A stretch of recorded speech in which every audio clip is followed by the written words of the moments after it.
Hey everyone, Sky here to discuss the 2017 version of The Mummy, starring Tom Cruise, Annabelle Wallis, Sophia Boutella, forgive me if I said that wrong, Jake Johnson, Courtney B. Vance, Marhan Kenzari, and Russell Crowe, and directed by Alex Kurtzman.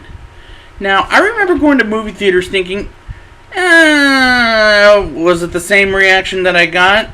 Let's get into it.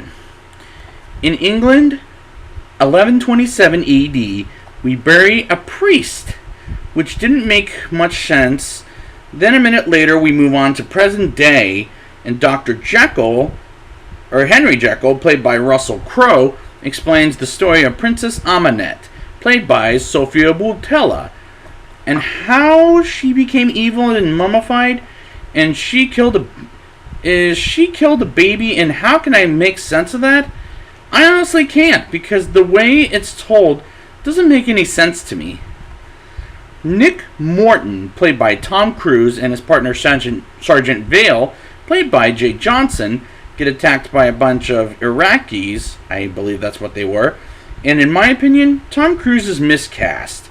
He didn't need this part, as it felt like a paycheck, and he'll come out the same year in American Made, which is a much better movie than here in my opinion, and the military come into their rescue, and Colonel Greenway, played by Courtney B. Vance, whom I reviewed before in Terminator Genisys, yells at them, and next thing you know, he gets slapped by Jenny Halsey, played by Annabelle Wallis from the creepy doll movie Annabelle from the Conjuring series. Moving on. She was the star of that silly Conjuring film, and gets into the Egyptian hole Nick and Vale made, which has treasure, and these characters are just so freaking horrible. And so they're all so stupid to the point that they take the mummy back home, and the acting score and script is just so bad. I can't believe it. Why did I bother watching this horrible piece of crap? Oh my god. There's so many problems. I can't name them all. It's just ridiculous.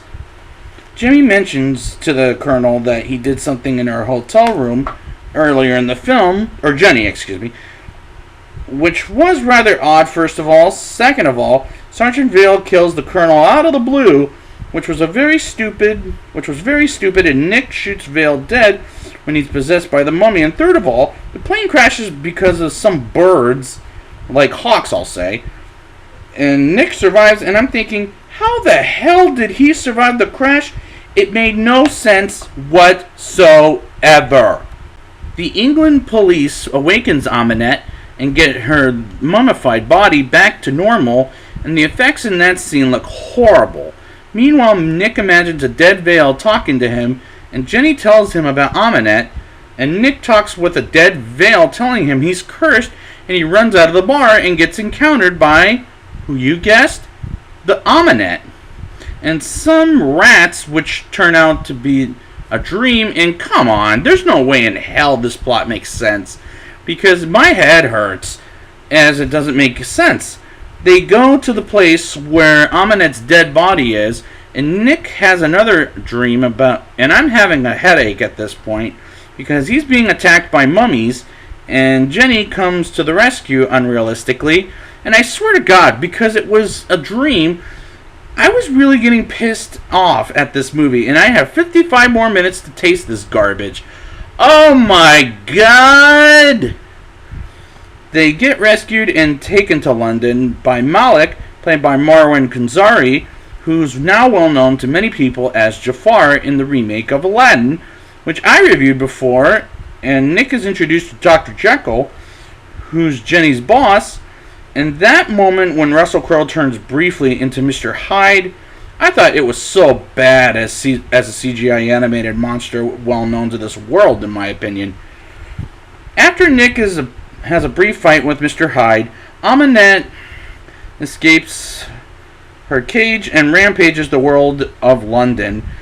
And Nick goes in the sewer with a dead Vale so he can get a stone that can free him from the curse he has, and Amunet grabs the stone and attacks Nick and Jenny, and Nick gets Jenny out of the water, and The Nick versus Aminette fight where she tells him to give in was so unconvincing.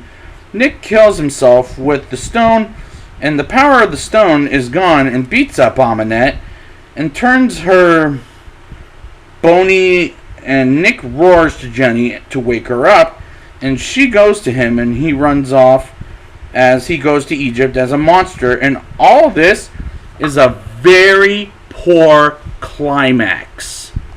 Now it's time for the rating. I'll give this movie a 1.3 out of 10. The worst mummy movie I've ever. The plot makes no sense, the acting is horrible, and the script is a mess. And Tom Cruise was miscast, and I felt like he wanted a paycheck from this movie. The Dark Universe series is not happening, and let's hope it never happens with Tom Cruise. This movie is total garbage, and I hope it gets better when I get to The Invisible Man. I saw that in theaters, and remember being impressed with it, but we'll see when I get to it in October. So I'd like to thank you guys for joining me for the Mummy series, and until next time, please let's bury this frickin' mummy.